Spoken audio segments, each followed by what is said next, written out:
Relationship between physical input and physical output term as production. Physical जो input होता है और फिजिकल जो आउटपुट होगा, जब दोनों को हम लोग रिलेट करेंगे this is called production function. आगे फिर सुना,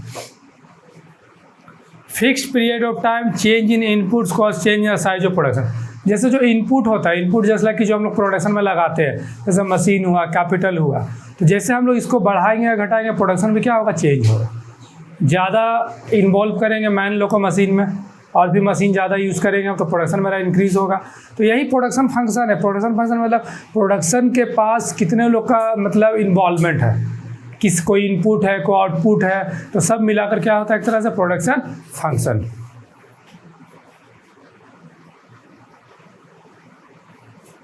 अब जैसे यहाँ पर एक फॉर्मूला दिया है, production function is equal to ABCD।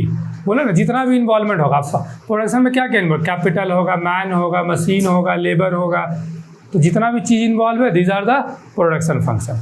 तो production function not an economic problem but is the technical problem. In other word, production function does not establish economic relation. Basically, production function is the relationship between farm production and the material factor of production। कौन कौन सा production का factor है और farm का क्या production हो रहा है, इसी चीज़ को एक्सप्लेन करता है क्या, production function.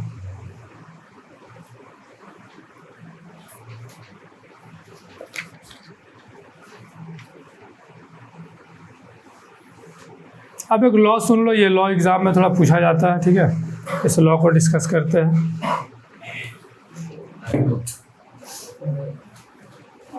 Law of variable proportion.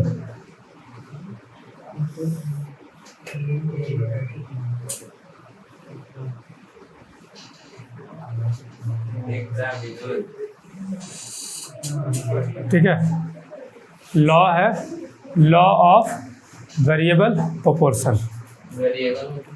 Variable मतलब जो चेंज होता है। वेरिएबल एक चीज़ किस चीज़ को एक्सप्लेन करता है, जो चेंज को बताता है उसको वेरिएबल्स बोलते हैं। अब देखो ये लॉ क्या है, when the farm in short run में फार्म कम समय के लिए, ठीक है, keep some of its factor of production fix remaining variable. Basically short period में ना कोई भी अपना प्रोडक्शन में ना ज़्यादा बदलाव नहीं करता है, और remaining variable, then change in the amount of quantity of output, it is called law of return. तो लॉ ऑफ रिटर्न भी दो टाइप का हो जाता है। एक होता है increasing return two factor, increasing मतलब जब बढ़ रहा है, एक होता है कांस्टेंट जब वो सेम रहेगा, और एक होता है डिक्रीजिंग जब वो कम होगा। एक होता है इंक्रीजिंग रिटर्न, एक होता है कांस्टेंट रिटर्न, और एक होता है डिक्रीजिंग। डिक्रीजिंग वो जो हम लोग डिस्कस किए थे अभी, MP का एग्जाम्पल था ना, डिक्रीज हो रहा था वो वाला। अब इंक्रीजिंग का देखो यहाँ पर एक बता रहा है, increasing law of increasing return appears in the initial stage production when the variable factor increase on fixed factor of production, total production increase, significant increase return to the factor. जैसे इसको ऐसा समझो, कोई भी प्रोडक्शन जब starting stage में चलता है, शुरुआती स्टेज में, तो वो ना इंक्रीजिंग ऑर्डर में होता है। देखो ये बढ़ गया, इंक्रीज हो गया, ठीक है, ये इंक्रीजिंग को बता रहा है कि कोई भी चीज़ जब स्टार्टिंग में तुम बना रहे हो तो एक तरह से क्या रहता है, इंक्रीजिंग, क्योंकि तुमको ज़्यादा से ज़्यादा तुमको बनाना है सामान मार्केट में बेचने के लिए। लेकिन समय के साथ वो क्या होता है, कांस्टेंट हो जाता है, ठीक है, क्योंकि हमको उसको फिर देखते हैं कि डिमांड अगर एक तरह से सेम चल रहा है तो हमको उसको क्या रखना होता है, कांस्टेंट रखना होता है। एक समय के बाद उस प्रोडक्ट का ऑटोमेटिक मार्केट में डिमांड क्या होता है, डाउन होना शुरू हो जाता है। तो ये हो गया कांस्टेंट, ये हो गया इंक्रीजिंग, और ये हो गया डिक्रीजिंग। इसी को बोलते हैं रिटर्न टू स्केल और फैक्टर टू रिटर्न। एक होता है, इसको बोलेंगे इंक्रीजिंग रिटर्न टू स्केल, इसको बोलेंगे कांस्टेंट, और इसको क्या बोलेंगे, डिक्रीजिंग रिटर्न टू स्केल। हम एक ही बार में समराइज कर दिए इस टॉपिक को। ये ग्राफ कहीं ना कहीं होना चाहिए। ये चीज़ थोड़ा सा ये पूछता है, ये लॉ ऑफ वेरिएबल प्रोपोर्शन। तो ये का इसका जैसे सिचुएशन क्या हो सकता है, जैसे सपोज करो law of increasing return initial stage जो प्रोडक्शन का होगा, स्टार्टिंग जो स्टेज होता है, इनिशियल स्टेज ऑफ प्रोडक्शन, शुरुआत का प्रोडक्शन का जो स्टेज होता है ना, तो कोई भी प्रोड्यूसर क्या करता है ना, प्रोडक्शन को बढ़ाता है स्टार्टिंग स्टेज में। शुरुआत का जो स्टेज होता है उसमें प्रोडक्शन को क्या करता है, वो बढ़ाता है। जैसे मान लो आज हम कुछ मैन्युफैक्चर करना स्टार्ट किए तो हम उसको बढ़ाएंगे। When variable factor increase fix factor production, क्योंकि देखो शुरुआत में कोई भी कंपनी जब प्रोडक्ट बना रहा है तो शुरू में तो बढ़ाएगा ही ना, क्योंकि मार्केट में उसको रीच करना है, मार्केट में उसको पहुंचना है, तो उस टाइम तो कम नहीं करना चाहेगा।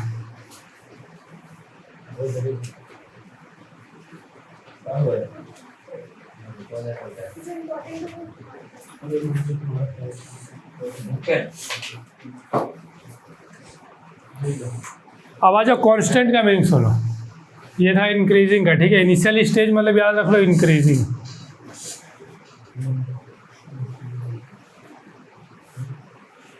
चलो फिर उसके बाद if refer to the situation where marginal productivity does not increase when the more unit of variable factor added to the production. In this case MP become constant, TP increase। वो जो हम लोग नहीं पढ़ रहे थे अभी टेबल, वो टेबल के हिसाब से ही भी चल रहा है। देखो शुरू में कैसा है, टोटल प्रोडक्शन इंक्रीज हो रहा था, चेक करो TP का, TP देखो तो जो टेबल अभी बनाए थे उससे क्लियर हो जाएगा। कैसे TP क्या होता है कि बढ़ता है एक समय। अब क्या है, जब हम शुरुआत प्रोडक्शन करते हैं तो बढ़ता है, लेकिन प्रोडक्शन एक रीच कर जाता है हमारा प्रोडक्शन टोटल, जब टोटल हम लोग रीच कर जाते हैं तो क्या होता है, कांस्टेंट रहता है। जैसे हम टोटल रीच कर गए वो कांस्टेंट होगा। क्यों कांस्टेंट होगा, क्योंकि भाई कोई भी कंपनी एक पीक तक जाता है, फिर वहाँ से वो कांस्टेंट होगा। अब जानता है कि इसके बाद हम ज़्यादा बनाएंगे तो प्रॉब्लम होगा, तो वो क्या होता है, डिक्रीज का है, क्योंकि मार्जिनल यूटिलिटी क्या होगा, डिमिनिश होता है ना कोई प्रोडक्ट का, इसलिए तो वो धीरे धीरे इंक्रीज हुआ। जब कांस्टेंट था तो वहाँ कैसे सेम था, और कांस्टेंट के बाद क्या होना शुरू हो गया, डिक्रीज। नेगेटिव बहुत दूर तक अगर हम जाएंगे तब वो नेगेटिव आ सकता है, तुरंत नहीं आता है। तो यही तो है इंक्रीजिंग, कांस्टेंट, डिक्रीजिंग। और फिर देखो यहाँ पे डिक्रीजिंग का भी वही लिखा है, हाँ, law of diminishing marginal utility वही लिखा है, DMU का रूल लिखा है, TP जो डिक्रीज होता है, और यहाँ टेबल ही बनाया हुआ है।